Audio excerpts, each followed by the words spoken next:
With everything that is going on, I think it is important that we keep going back to the root of things and keep focusing on what the most basic problem is. Because if we keep solving or looking at or focusing on outward, on the outside of problems, we never get to the core of things. We will never solve it. So we always have to look, what is behind this, what is behind this, what is behind this, what is the real core of the problem, because otherwise we're just going to spend lifetimes and lifetimes trying to solve issues while actually not really solving it, because we haven't solved the core issue, we haven't solved the root of the issue. When we look at hantavirus, virus things, or climate change, all of these narratives that are there to scare us, to make us afraid, we need to keep in mind that the issue is not this, there's something behind there. And what we need to understand, what we need to learn to get to, I mean, what I've come to understand, and I feel that everybody in the West should be capable of understanding this and should really get this, is that behind everything there is the fact that the West can never understand biology or nature, because it is antithetical to what the West is based upon. So when we go back and look behind and look behind and look behind, for me, what I always end up with is there's only one kind of dichotomy.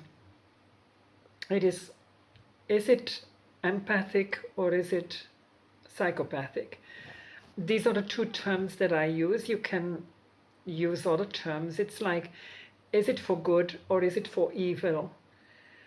There are many other terms that you can give to these things, but in fact it's darkness, light, whatever you name it, divine, satanic. I mean, is it the devil or is it God?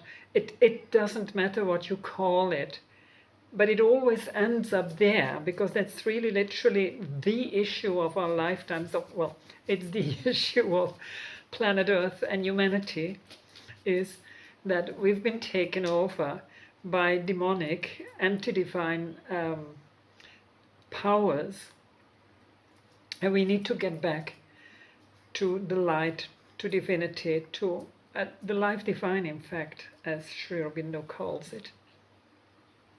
So when you get back to these things, you can always see, is something for good or is it for evil?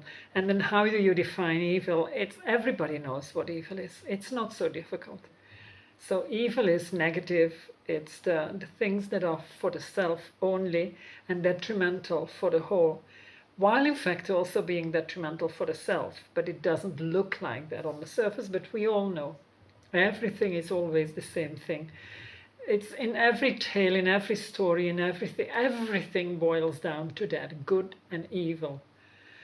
So when you look at Western society and the roots of it and where it comes from, and if you have a society that was capable of considering other human beings because of the way they live and the way they look and the way they whatever, as if you can consider them inferior to you and yourself better, it's clearly a psychopathic idea. The psychopath considers himself to be more special than everybody else. In fact, a psychopath is lacking empathy, lacking love, and therefore, because of the lack of love, is missing something and can't accept it. And so they need to compensate it by thinking they are better, more special, more whatever than anybody else.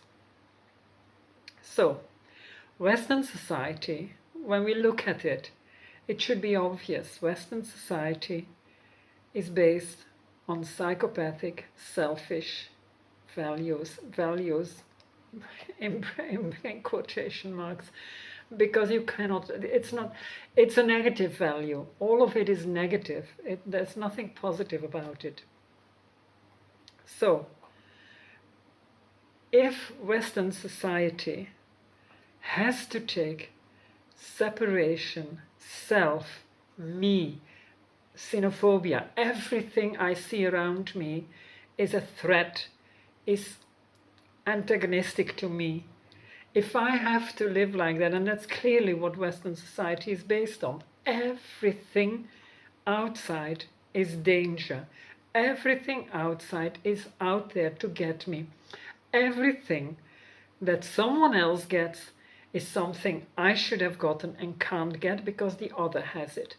So if this is your core value, what clearly it is in Western society, it's clearly developed. I mean, it's like whatever I don't have is a loss to me. I need to have everything, literally.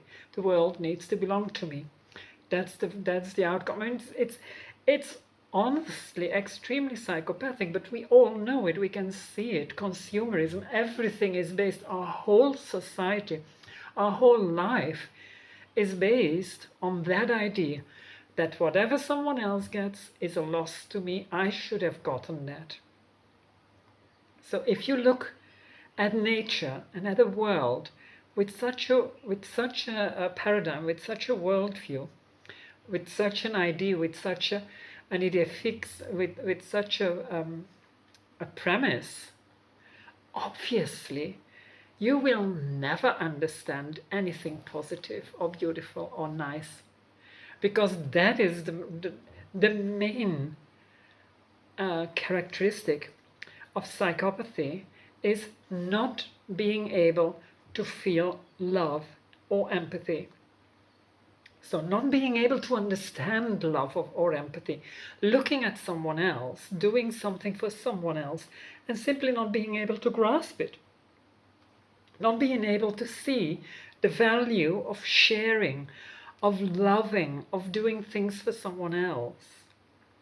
So when that is your most basic paradigm, I mean, this is the foundation of your society, how can you look at nature and not see only that? So all of Western science, in fact, is more or less, during the centuries, that it's based in that kind of thing. I should be careful because, of course, people were busy with other things, and scientists at the time had other understandings and ideas and knew other things. But what has come to us today, what we understand science to be and what it is today, what it has been reduced to, is exactly that. It's everything is a threat, everything is dangerous, everything is the other, everything is hostile, and everything is fighting with everything.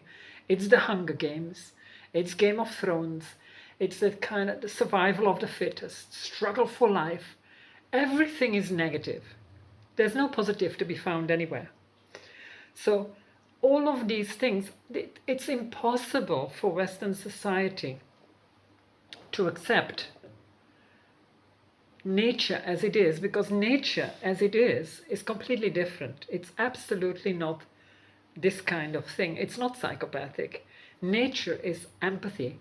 Nature understands that the betterment of the collective makes the biggest growth. If the collective thrives, we all thrive. And if we all thrive, the collective thrives. So if we help each other, if we do things for each other, it's in the benefit of all. The outcome of a collective that harmoniously works together is exponentially higher than the outcome of individuals all working for themselves. So nature has this humongous beauty of unity and harmony and working for each other and doing things together. And Western society has never been able to look at it in a positive way, has never been able to see that. It cannot see it because it cannot acknowledge that nature would work like that, because it would mean that nature is the opposite of Western society, which would make Western society what it is, a psychopathic thing that should never have existed. So Western society, if it really understood nature, would have to come to the only real conclusion is that we need to change completely, and we need to totally course correct and become something else. We need to abolish ourselves, more or less. So everything that has been observed in nature has been turned into a negative. There has never been, I mean, bacteria and fungi are in fact the cleanup team, and they can be anything. It has been shown and proven that fungi and bacteria are, pleomorphic. They can change forms whenever it's needed. So they're the cleanup team that can come to whatever the crisis is you're in. So they can be the firefighter if you're having a fight, or they can be the beach rescue team if you're drowning, and they can turn themselves into I don't know, if you need a refrigerator, they turn into a refrigerator. They turn into the vacuum cleaner if you need vacuuming. They turn into the dishwasher if you have dirty dishes. So bacteria and fungi are extremely beneficial for us.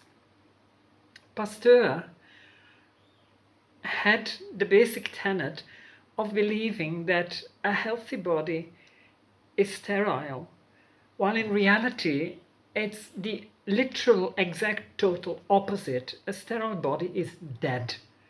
So Pasteur is still today one of the big pillars of Western science. How can anybody today accept anything Pasteur ever said if you know that his most basic premise, his axiom, was 100% wrong? He didn't understand anything at anything in the end. It's the only conclusion you can come to. But Western science is still trying to pretend it's all not true and trying to just do things. So we need to really just drop about everything we hear from Western science and be extremely critical and extremely questioning and extremely suspicious of whatever is going to come out of the mouth of Western science. Because the basic tenets, the basic premises that everything is based on is psychopathic. So over the centuries, Western science has turned into a business model and wants this whole thing to just perpetuate itself and not have people know the reality of reality. Western science cannot know reality because reality is the opposite of what Western science accepts as acceptable, takes as acceptable, wants to have the basic premises be. So, okay, this is just, I think I'll end this rant there. I think this is more or less what I wanted to say here, but this is the thing, that it's so important that we just take nothing for granted of what Western scientists say, literally nothing. The whole idea, oh yeah, the other big scare, the whole idea of the nuclear weapons.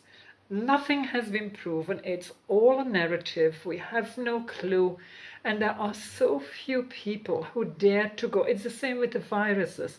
You have so many people who see that, so many of the pundits who can see and claim that COVID was a hoax, but they don't take the next step and say, well, the whole of virology is a hoax, and in fact the whole of modern Western medicine is a hoax. It's all based on falsehoods, on misinterpretations, on projection of psychopathy on nature, on biology. Our bodies work so well. Oh my God. Dr. Tom Cowan says so many good things and has shown that the heart, it's not even his discovery. He just publicizes the people who really did the research, but the heart is not a pump. We don't need a pump. Our blood streams due to the electric current that all life is based on. It's based on extremely low voltage electric current. So all of these things, we just need to learn step by step by step, go beyond, and learn and understand. Start with the understanding that Western science cannot accept reality and nature and biology as it is. Our bodies are miraculously positive, good-willing, wanting to help us. There is no such thing as cancer. It's like our body turning against ourselves. Ooh, scaremongering, scaremongering. No, there's no such thing. So, of course, cancer isn't a help. As Dr. Hammer has shown, cancer cells are the body understanding our psychological need, turning it into a physical need and saying, okay, you need more of this, so I'm going to provide you with more of this. It equates psychological problems with physical problems and then solves the physical problem in order to help us. Everything our body does is from goodwill. It stems from goodwill and a willingness to help us. There is never, even though it's a very low level of consciousness that our bodies have, it's difficult to explain, but it's like the body is very limited in its understanding of the larger picture, but is miraculous on its level. The level the body functions on is miraculous and extremely good willing. And so from the moment the body understands what we need and understands it correctly, the body takes it from our own thoughts and our own convictions. But from the moment the body understands, from the moment we can explain to the body what we really need, the body will always do it. So there is no antagonism within our body. I mean, the most horrible thing Western society can have brought to people is to say that their bodies are their enemy. How horrible can we be to tell other people your body is your enemy? Goodness me. Okay, this has been this has been long enough, I think.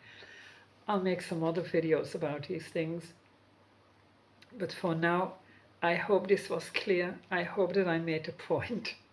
That Western society really has no clue about our bodies, about nature, doesn't know how any of it functions, and therefore we should not believe a single statement about nature from Western science. We should question every single word that is being said and ask, where did you get it from? How did you know that? Where did you see this happen? Okay.